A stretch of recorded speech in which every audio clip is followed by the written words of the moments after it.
Hello guys, આજના mini બ્લોગમાં તમારું સ્વાગત છે। સવારની શરૂઆત જો ચા અને ભાખરીથી નાસ્તો કરી આપણે રૂમમાં ગયા તો બધું કેવું અસ્ત વ્યસ્ત પડ્યું તો મને એક વિચાર આવ્યો, લાઈને એક ચપટી વગાડું, ચપટી વગાડતા બધું કામ થઈ જાય, પણ ચપટી વગાડતા ભાઈ કાંઈ કામ નથી થતું આ જમાનામાં, આપણે એની પાછળ સંઘર્ષ અને મહેનત કરવી પડશે।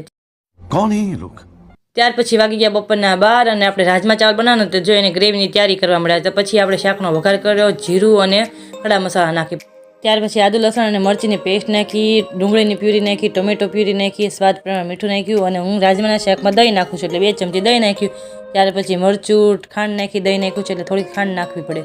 ત્યારબાદ આપેલા રાજમા જો આપણે શાકમાં ઉમેરી દીધા, મેં સવારમાં જ પલાળી દીધા હતા એટલે આપણે બાફવા ઓછા પડે। ત્યારબાદ આપણે જો રાજમા અને ચાવલ તૈયાર છે, બધા આવી જાઓ ખાવા।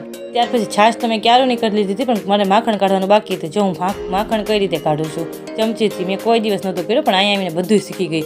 ત્યાર પછી પતિદેવ આવી ગયા તો તારક મહેતા જોતા જો અમે જમવા બેસી ગયા, ફ્રી પડીને જો આપણે મહેંદીની પ્રેક્ટિસ કરવા બેસી ગયા। જો આપણે આજે ગણપતિ દાદા દોર્યા છે, તમને મારી મહેંદી ગમે છે, તમને મારા વિડીયો જોવા ગમતા હોય તો મારી ચેનલ લાઈક શેર અને સબસ્ક્રાઈબ કરી દો।